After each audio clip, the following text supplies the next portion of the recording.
I do have a name. Marshall continued forward, still staring at the horizon, his expression never changing. Do you? He asked quietly. Twilight had no answer for him. No answer at all. Twilight stared up at Marshall, her expression hopeful. Her horn gave off a faint, steady glow. The human, telekinetically suspended about 60 feet in the scorching desert air, panned carefully with his binoculars. Well? She asked. Not a damn thing, Twi. She frowned, lowering him gently to the ground. Are you sure?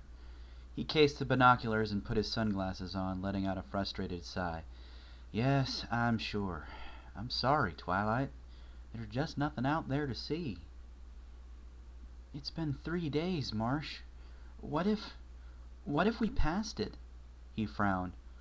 It's a distinct possibility, but I don't think so. I admit I expected we'd have seen it by now, but she sighed unhappily. One more day of searching, and then they had to seriously consider turning back. He patted her head sympathetically. It's not that bad, Twilight. If we don't find it this trip, we'll head back and rest up, resupply, and then try it again. Maybe come at it from a different direction. It's not like it's going anywhere. She frowned, looking at the dust caked on her hoof covers. What if it does? We have no idea how it got here in the first place. What if it does disappear? He opened his mouth, closed it, then sighed. I don't have an answer for you, Twilight. He sounded tired again, and here she was, being difficult, again. She felt bad. She lifted her head to apologize, but he wasn't looking in her direction. He was looking towards where they guessed the object was, at their last best estimate, his expression thoughtful. He uncased the binoculars and ducked his head under the strap, then looked in her direction. Take me up again. High as you can this time. She frowned. That isn't safe, Marshall. He gave her a negative gesture in the form of a downward slash of his palm. Don't care. We're gonna find this damn thing. It can't be far. I know it's out there. She bit her lip, knowing she should say it was a bad idea, but she sighed. Okay, let me know when you're ready. He nodded. She encapsulated him in her telekinetic field and lifted him up, straining to the limits of her telekinetic capacity, which was really around when she started to lose line of sight. Lifting Marshall was incredibly easy for a living target. That was very high up. She watched that speck, biting her lip in concentration, and worry started up almost immediately. If he was having problems, she couldn't make out any gestures. She probably couldn't even hear him from this distance. Not clearly. Then a wave of dizziness struck, and she slumped to her side, her telekinetic field winking out like a light switch. Immediately, Marshall began to drop, his voice Dopplering louder as he approached the ground. Straining, suddenly terrified, she forced herself back to her hooves and gritted her teeth as she focused on his wiggling, flailing form. He was moving, very fast, and she was still so dizzy. She almost got a grip on him several times, failed. He was moving faster. She wasn't going to be able to. She screamed and lashed out, sparks and light streaming from her horn. Marshall halted about a foot from the ground, the binoculars swinging like a pendulum back and forth from his neck, held in place by his collar and the angle of his head, the lenses inches from the hard-packed, unforgiving dirt. He eased out from his wince and opened one eye, then the other. Fuck me sideways, he muttered quietly. Marshall, I'm so sorry! The skylights, Twilight, buddy, pal, friend. It's all right, but if you don't put me down right now, I'm going to start screaming, and I don't think I'm going to be able to stop. She eased him down to the ground and sat on her haunches, wincing. Sorry. He lay flat on his stomach, then reached up and convulsively pulled open his keffiyeh scarf, eyes closed and breathing heavily. After several seconds, he kissed the dirt and rolled over, looking at the sky. Despite the protective measures he'd taken with the scarf, she'd noted since the second day that the pale skin of his jaw and cheeks were red and peeling. It couldn't have been comfortable, but he'd never mentioned it. A persistent feeling of guilt had begun to swamp her every time she noticed it. Now this. Are you all right? She asked timidly. Just ducky, he said weakly. She frowned. What? He sighed. I'll be fine once my heart stops trying to mosh with my lungs, Twy. What happened? She sighed. Ill-timed skylight nausea. I lost my concentration. Marshall, you could have been... He scowled and sat up. I am very much aware of what could have happened, Sparks. The possibility was quite clear to me as I headed face first towards the ground. He smirked. I wonder if I'd have been like a lawn dart. She looked stricken. Marshall! That's... His expression softened. It didn't happen, Twilight. You came through. Let's move on. She frowned, but decided to drop it. For several minutes neither of them spoke. He simply concentrated on evening up his breathing, and she let him have a moment, feeling increasingly guilty despite his assurances that he didn't blame her. After a solid 10 minutes of this, she finally broke the silence. So, did you see anything? He grinned weakly. Aside from my life flashing before my eyes? Not really. I kind of thought... He trailed off, looking at something in the distance that flashed, and momentarily threw a shadow across his face.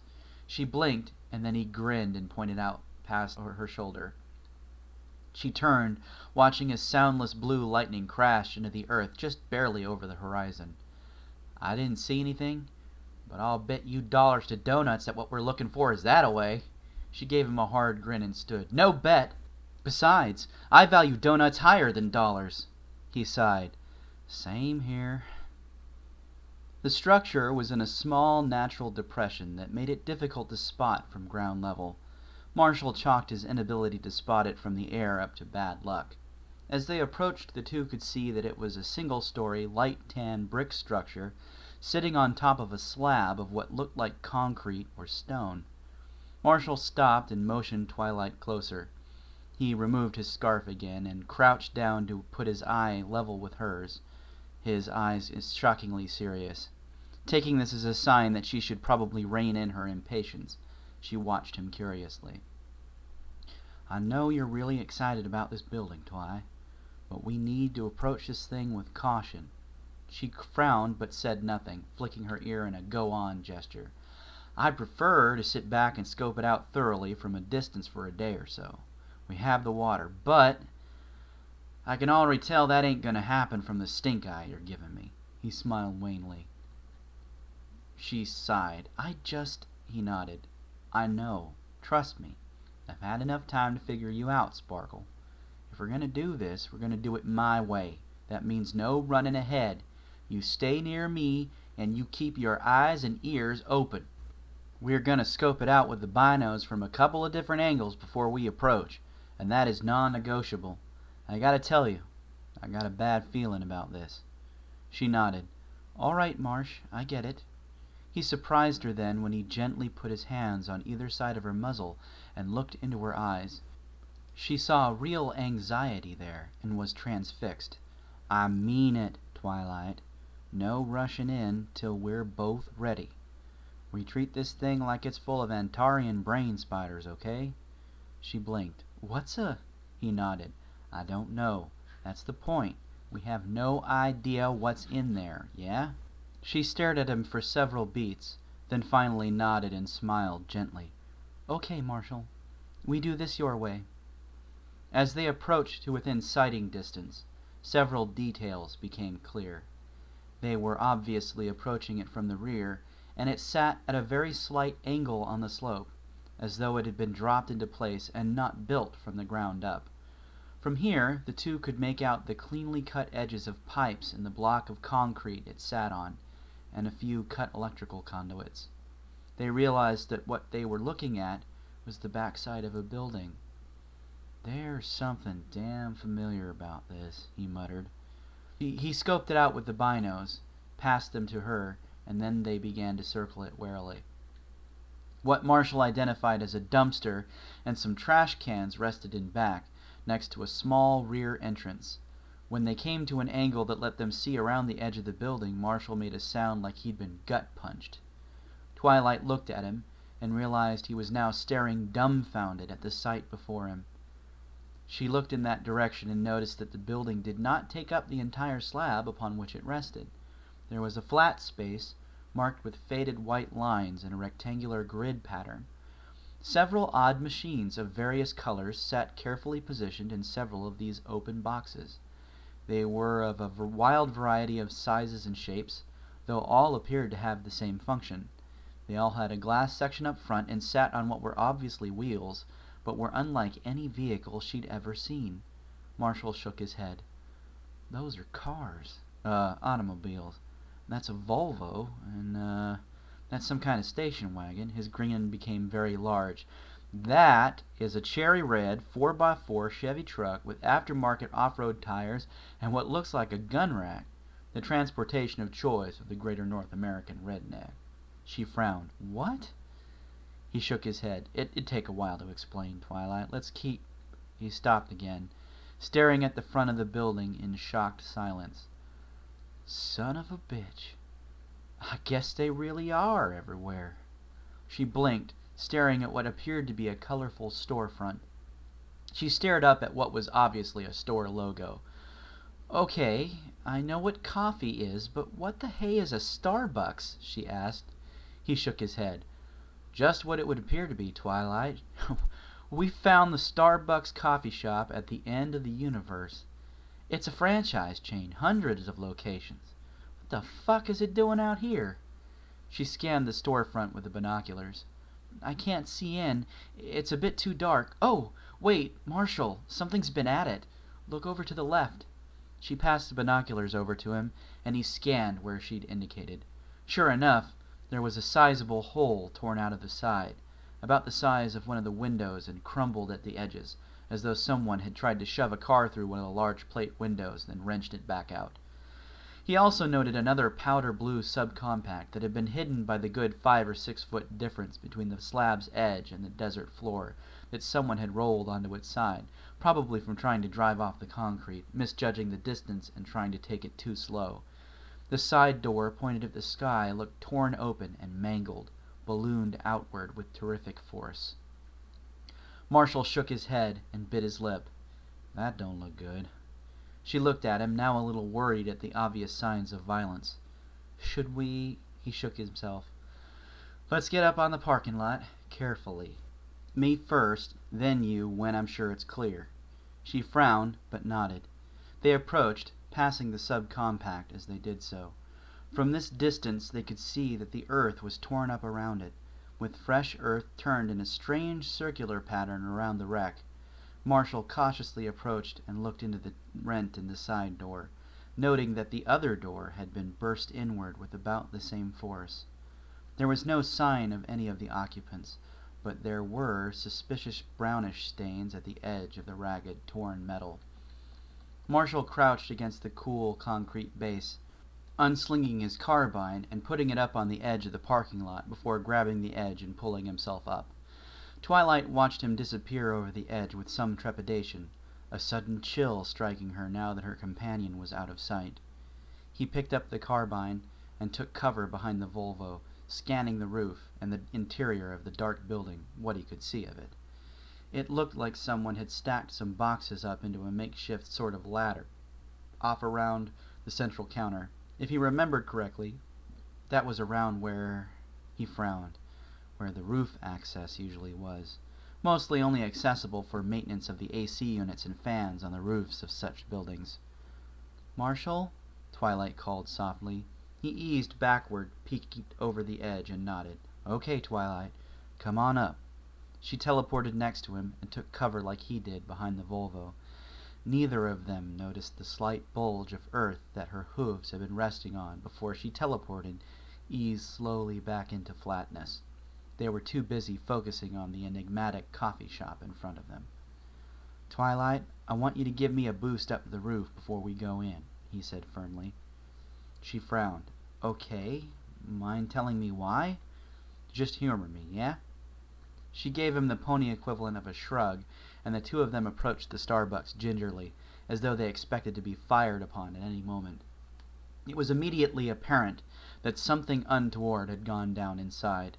Several of the tables near the hole torn in the side were smashed to kindling, and they both noticed the great dried streaks of brownish stains that streaked the faux marble tile floor.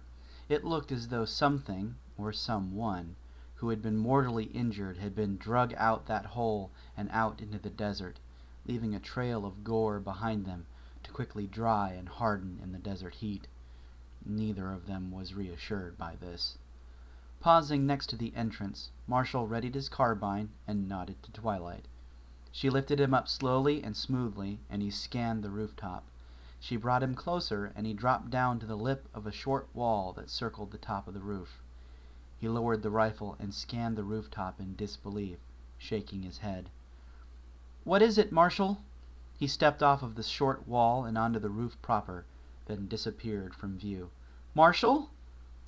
Marshall stared down at the pathetic bundles that lay mummified in the desert heat. A scattering of empty plastic bottles and wrappers next to the remains told him most of what he needed to know. It looked like there were 4 of them. A woman in her 20s lay curled around a toddler in one last futile protective gesture. The 3-year-old's withered tiny fingers clutched at her lank brown hair in a final death grip. Not far away lay a teenage boy in a Starbucks apron and uniform, whose rictus grin and empty eye sockets still held piercings at eyebrow and lip. His brown-rooted hair was bleached blonde and faded further by the constant sun. His uniform tag read, "Ted." All of the bodies lay curled against the small wall that ran around the rooftop, as though seeking any shelter they could from the sun that had inevitably killed them, surely as a bullet or whatever it was they had been hiding from. Disturbing and sad as those pitiful remnants were, they weren't the body that really caught his attention. They weren't the sight that held him riveted, or sent a buzzing sense of unreality in his skull, or sent a spike of fear through his gut that threatened to drive him to his knees.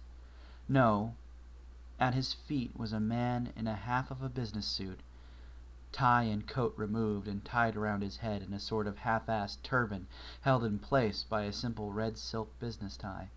Littered around the body were several casings for what looked like .308 rounds, big ones. Half hidden by the body was a .308 hunting rifle with a somewhat bulky scope. He looked out over the desert, looking at what would have been this unlikely sniper's vantage point. It was the rear of the building, the same direction of their original approach. He shuddered, remembered to breathe. "Marshall! Answer me! I'm coming up!" He shook off his sense of disconnection from reality and crouched, looking at that gaunt, desiccated, rictus grin of death. The man was in his 40s, but before he had met his end here, he'd been well preserved. Probably an executive or manager with the money and time to take good care of himself. His gray hair was clean-cut and well-groomed, despite his ignominious end here on the back end of nowhere, on the roof of a Starbucks he'd had the misfortune of visiting. Probably for a lunch break, or a morning cup of joe. It hardly mattered. Wrong place, wrong time. "It's okay, Twilight. I found the folks who were down in the store." She teleported up and looked around, then gasped, her head whipping about from body to body in shocked horror. "Marshall! They're—" He stood up and looked over at the mother and child. Everyone up here looked like they'd been dead for at least a month or more. Some quirk of the desert heat, the lack of moisture, and the sterile environment had turned them into the next best thing to people jerky. There was barely even a smell. "Dead," Marshall said flatly. He kicked away an empty .308 shell, and it twinkled and jingled merrily as it bounced away. She shook her head, obviously floored by this. But why? They had shelter. They had vehicles. I mean, it even looks like they had weapons, water, food.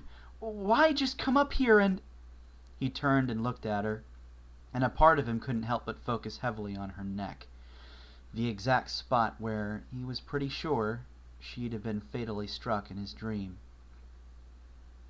He had a nagging, sanity-shaking suspicion that if a forensics team had examined the wound and found the slug, they would have matched it to a .308 Winchester hunting rifle. In fact, his mind treacherously told him it could have probably been matched to this exact rifle here.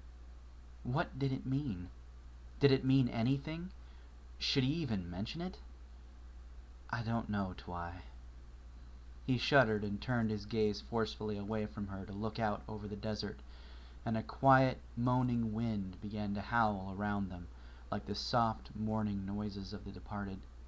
I don't know. Despite the amazing amount of new resources they'd found, Marshall found that he couldn't wait to leave this awful place. He was suddenly absolutely convinced they'd find no answers here, only death. End chapter 10. Alright, I know some of you are probably going to hate me for this, but I'm going to do all the Omakes as they're originally presented to me. And yes, that means that you're going to have to listen to the Omake that has had very mixed receptions, shall we say. Now, I want to be absolutely clear about this. I like it, alright? There's an awful lot that can go wrong in a survival situation. And I don't have anything against any of the ponies from the show. I love pretty much all of the main 6, and pretty much every pony I've ever seen, with the exception of maybe like Blue Blood or something like that. But, you know, as amazing as Rainbow Dash is, she is a risk taker, and she has a habit of leaping into situations without understanding them completely first. And in this particular instance, well, for those of you who are approaching this and only listening to the audiobook and have not read this story, I don't want to ruin it for you, but let's just say that you could potentially end your listening right now, and you might spare yourself some sadness, shall we say. So here we go. The first Omake for chapter 10 is called What If Part 2 by Nugar. It happened, as usual, without the slightest bit of warning, just like the blue lightning he'd put up with for years, only this time something was different. Instead of random, soundless flashes, this was a very bright, continuous streak across the sky, and instead of just being electric blue, it had all the colors of the rainbow in a vibrant band that zoomed overhead, chasing something he looked up too late to see. For a few moments he just stood there, gaping at the riot of colors, and then the wall of noise hit, knocking him off his feet. For a moment, all he could do was clap his hands over his ears and make a kind of keening "ah" sort of noise as the veritable explosion washed over him. And then it was over, and he crawled back to his feet, listening to the deep, rolling boom echo off the hills and mingle with the startled cries of various aerial species disturbed by what he was increasingly decided was some sort of sonic boom. With a rainbow boom. Abruptly, there was an even louder boom, like a nearly unstoppable force meeting an actually immovable object, and reflecting off like a wren hitting a patio door. And then he could see it, the normally invisible dome that enclosed the godforsaken island, as a shifting ripple of faint rainbow spread in a series of waves across the dome, from horizon to horizon. Oh, to have been on the mountain for this! Marshall dug a tiny bug out of one ear and cracked it between his fingers in an absent-minded sort of way. Rainbow aside, that was a sonic boom. Maybe there was some sort of plane that had additives in its exhaust to cause a prismatic effect? He'd never heard of the Blue Angels doing rainbows before, but he guessed anything was possible, especially in this fucked-up place. Whoever it was, they'd obviously hit the side of the dome, doing some serious speed. He'd been too surprised and in too much pain to count the time between seeing the rainbow and hearing the boom, so any guesses as to the actual Mach number would be on the order of wild ass. But hey, you never know. If anything had a chance of knocking a hole in the force field that kept the island sealed off, that had to be it. And from both the direction of the rainbow streak and the ripples that worked their way across the dome, he had a pretty good idea of a direction to look in. Time for an expedition. He found the invisible force field, as he'd learned after a few painful incidents on first discovery, when the end of his long whippy stick suddenly bent sideways and wrenched his hand. Well, dome was still there. A little tiny part of him was disappointed, but he'd never let that part speak up, so it didn't bring him down much. With a little bit of forced cheer, he made a little pyramid of rocks on the ground and began his search. It had only taken him about 4 days to both gather supplies, 3 terribly excited, shaking hours, and walk there. Strangely, there seemed to be a conspicuous absence of burning wreckage or scrap, or even any kind of impact evidence on the ground. Maybe it really had punched through. What if the hole was up high? Scaffolding or a really big ladder? Such thoughts occupied his mind while he made a series of semi-methodical arcs, pushing aside bushes and looking for scrap, and peering into the treetops, hoping for some evidence to show itself. He knew he was getting closer to the actual impact site when he started seeing broken limbs and even knocked over trees. The shock wave from the impact itself must have been tremendous. Still, no scrap metal, shorn off wings, fuel residue, nothing. He did stumble upon the remains of a scavenger feed close to the dome.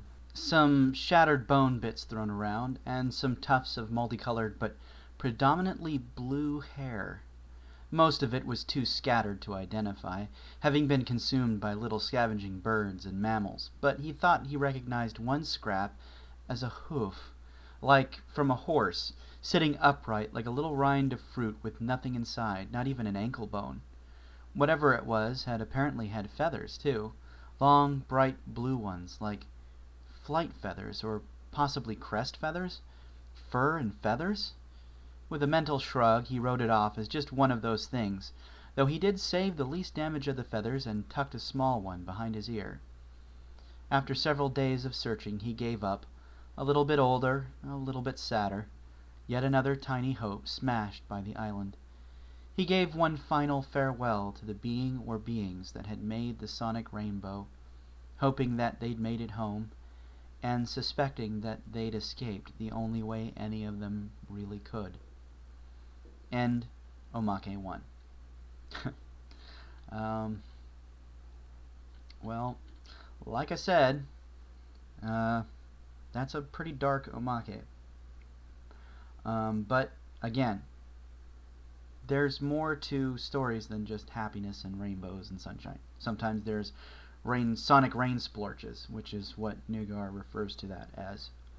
The second Omake is considerably happier, but unfortunately, I don't know how well it's going to translate because I could not, for the life of me, find a copy of the appropriate material that was in karaoke form, and I can't rap worth a damn. So I'm going to do the best I can, and it's probably going to suck, but you'll have to bear with me. Anyway, here is Omake number 2. The pair of mismatched companions trudged determinedly along the hard ground, their magical servant trundling along behind. Once again they had lapsed into a shared silence that was at odds with the free-flowing banter that took up their daily lives at home in the jungle. Twilight was thinking deep thoughts, trying for the umpteenth time to come up with a way of experimentally determining the nature of their cage and captors. Marshall, not so much. "I like big butts and I cannot lie," he bellowed suddenly, half scaring Twilight out of her wits. "What?" she exclaimed, holding one hoof over her chest. "You other brothers can't deny when a girl walks in with an itty-bitty waist and a round thing in your face, you get sprung." Here Marshall started getting into it, boogieing a bit and shaking his own ass with a move stolen from the twist. Marshall, like so many men before him, loved that song, and could feel it in the deepest of his feels. Startled and horrified, Twilight found herself up on her hind legs, shaking her tail literally alongside him.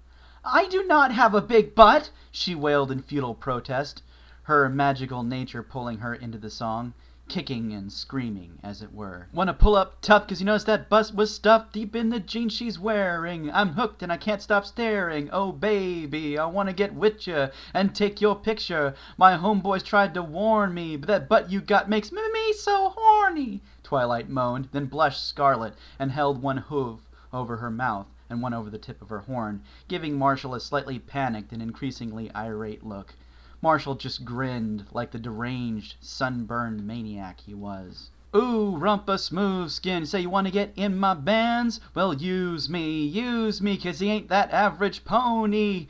My flank is in the 55th percentile for mares of my age. I've measured, Twilight protested, dropping to all fours and waving her rump around in a move not unlike that she used to share with her favorite full-sitter. I've seen them dancing. To hell with romancing. She's wet, got it going like a turbo vet.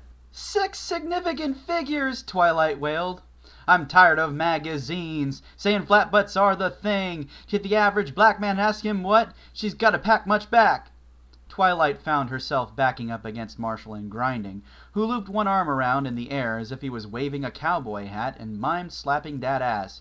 So fellas, called, then suddenly leaned to the side, playing the chorus of men as well. Yeah! Back. Fellas! Lean. Yeah! Has your girlfriend got the butt? Hell yeah! Tell him to shake it. Shake it! Shake it! Shake it! Shake that healthy butt! Baby got back! Twilight shook her moneymaker with wild abandon. I like 'em round and big, and when I'm throwing a gig, I just can't help myself, I'm acting like an animal. Now here's my scandal, I want to get you home, and double up, I ain't talking about Playboy, 'cause silicone parts are made for toys. Twilight made a noise not unlike the squeak made by a chew toy, or a child's soft plastic doll. I want 'em real thick and juicy, so find that juicy double. Mix-a-lot's in trouble, begging for a piece of that bubble. So I'm looking at rock videos. Knock-kneed bimbos walking like hoes. You can have them bimbos. I'll keep my women like Flojo. A word to you thick soul sisters, I wanna get with ya. I won't cuss or hit ya, but I gotta be straight when I say I wanna, Twilight gasped, shocked. Apparently even their magically moving water barrel had gotten into the action, sloshing itself back and forth to the beat. Till the break of dawn, baby's got it going on. A lot of simps won't like this song, 'cause them punks like to hit and quit it. And I'd rather stay and play, 'cause I'm long, and I'm strong, and I'm down to get the friction on. So, ladies, he did a double point at Twilight. Yeah, ladies, yeah, if you want to roll my Mercedes, he cried, hopping onto their magical water bearer and riding it around in a circle. Yeah, then turn around, stick it out. Even white boys got to shout, Twilight got back. And in a scene not unlike the nightmares Twilight never knew she was going to have, Twilight Sparkle, studious, serious, rather nerdy mare she was, did indeed turn around, stick it out, and shake it all about. When it was over, and Marshall could lay on his back and breathe again instead of being helpless with laughter, Twilight lifted her head off the hard, gritty ground and gave him a cold, cold glare. You are not allowed to come to Equestria with me, ever. What, you don't think your princess has got the back? He asked. To the moon, Marshall! To the moon! She yelled, her sense of dignity rocked to its core. Aw, Twilight, don't be like that, he cajoled. Darn it, Marshall! I show you something sweet and magical about ponies, and the first thing you do is figure out a way to exploit it? So, every pony in earshot, huh? He asked with a grin. To the goddamned moon! And Omake, too. Okay, well, I still can't believe any of you would have suffered through that horrifying rendition of Baby Got Back, which is actually a really good song when it's not being performed by the whitest guy you know. That Omake cracks me up every time. I had to literally stop that recording and then restart it like every 5 seconds because I was giggling too much. You might catch little bits and pieces of it because I don't know how well I edited it. And like I said, I do apologize for being completely unable to rap whatsoever. You know, it's not something I would normally do. But, you know, I wanted to keep all the Omakes in there, so hopefully you got some kind of enjoyment out of it, even if it's just a giggle at how horrifying my rap is. Anyway, so I hope you enjoyed this. This is the longest one so far, and we've got a lot of long ones to continue. This one's almost 2 hours, I think. Might be over 2 hours, actually. I'm not entirely sure. No, it's a little under 2 hours. So, what to say about this chapter? There's an awful lot that I could say. And so much, in fact, that it's hard to focus on any one thing. Basically, the whole desert journey was intended to be kind of surreal, and there were supposed to be aspects of it that threw things off, that made you think maybe part of it was happening in the heads of the characters involved. And as it went further on, I was trying to build up the desolation and the endurance that was necessary to even do what they were trying, attempt what they were trying. Desert survival teaches you basically to conserve water wherever you can, and you really shouldn't try to travel too much unless you absolutely have to, because the desert will wear you down. It will grind you down until you've got nothing left, and then you die. Marshall was not kidding whatsoever when he said that if it wasn't for the fact that there was something out there, he wouldn't even attempt it. Because as crazy as he is, he's never tried to walk out into the middle of the desert. He knows how far it is, probably from the edge to the dome, and there would have been no reason to go out there. There's nothing out there. When I had originally envisioned the desert, I had seen it as kind of a rolling sand type dune type desert, but I ended up deciding not to do that. I felt that the cracked Arizona hardpan, like an old lake bed or maybe an old sea bed, would be more appropriate. Nothing will grow there because there's too much salt, and it just dries up and cracks, and everything. Nothing can live there except for maybe like small bugs and maybe a few small birds and things like that. Nothing's really growing out there. And this was done for various reasons, but which will probably be clear next chapter if this is your first time. But for most of you, you know why I decided to do it that way.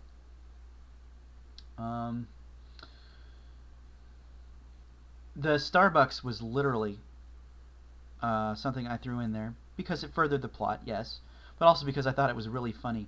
Because if you ever noticed, there literally are Starbucks everywhere, and I thought it might be funny to continue the trope. There are clues scattered all over this chapter. In fact, in the next 2 or 3 chapters, there are clues everywhere. Some of them well hidden, some of them not so much. And I'm still amazed at how few people have picked up on them. A few people have, and have messaged me, and I won't confirm or deny anything, but there are clues in these 3 chapters, in 9, 10, 11, and to a certain extent 12. And if you look really carefully, you can find them. But again, as someone emphasized to me earlier, and that I happen to agree with, this story isn't about the mystery of the island. It isn't about that. That is a vehicle through which the story is told, but it isn't the focus. The focus is on the characters. The focus is on their struggle and their interactions and how ponies and humans live together, and how they struggle to survive and become closer because of it. And more than anything else, I would like to emphasize to those of you who are going forward with this and who are listening and who are reading the chapters as they come out, I will never stop the character focus. The character focus is the primary thing. If you're not feeling for these characters, if you're not drawn into their struggle, then I'm not doing my job. And as soon as it stops being fun to write these characters, I'll stop. Because that's the nature of the beast. You can't force yourself to write. You have to write what you want to. But you know what? I think they're in it for the long haul. I think that I can continue this story. I have it well planned out. Anyway, I don't want to get too in depth, but I hope you enjoyed this, kind of crappy Omakes aside. Not the actual material, but my rendition of them. And I will see you next time. I hope you enjoyed this. Now, before we go, there were some musical attempts in this chapter. And Omakes aside, because like I said, I don't think that the Baby Got Back rendition was very good. I'm aware it's not very good. Okay? But in the particular instance where there was an example of crowd singing in which Twilight's magic was enhancing the story, or was enhancing the song, I should say, I used a karaoke version of Sweet Baby James, and I did the singing for it. And this was kind of an experiment to see if it would work. I'm not completely happy with it because, again, I have had this bad habit of interspersing the rendition of the song with bits and pieces of Twilight's reaction to it. And of course that meant that I had to stop and start it here and there. So it probably didn't turn out as good as it could have. And again, I'm not a professional singer, although I have done a little bit of singing. Unfortunately, in my early 20s, I was in a cover band that used to perform on board the USS John C. Stennis. And we had a very, very long set list, and it was a lot of screaming stuff. And I fucked my voice up really good doing that. So unfortunately, I can no longer perform vocally as well as I used to be able to. But I do have a full version of myself performing Sweet Baby James that I have saved in MP3 format. And since that's about as close as you're ever going to come to hearing Marshall sing Sweet Baby James, I figured that what I would do is I would end this just by giving you guys a copy at the end of the chapter, and we'll end with that. Okay? So after I'm done speaking, if you want to continue to listen, there's the full version of Sweet Baby James. And in the meantime, stay safe, and I hope that you stick around. Again, you don't have to listen to it, of course, but I thought it might be a nice treat for any individuals that did want to listen to it. So here you go. Sweet Baby James by me.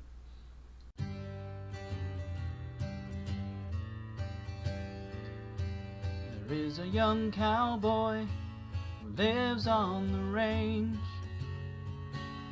His horse and his cattle are his only companions.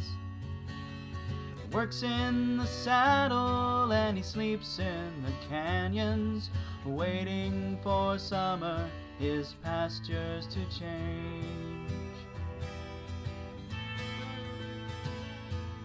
And as the moon rises, he sits by his fire, thinking about women and glasses of beer, closing his eyes as the doggies retire.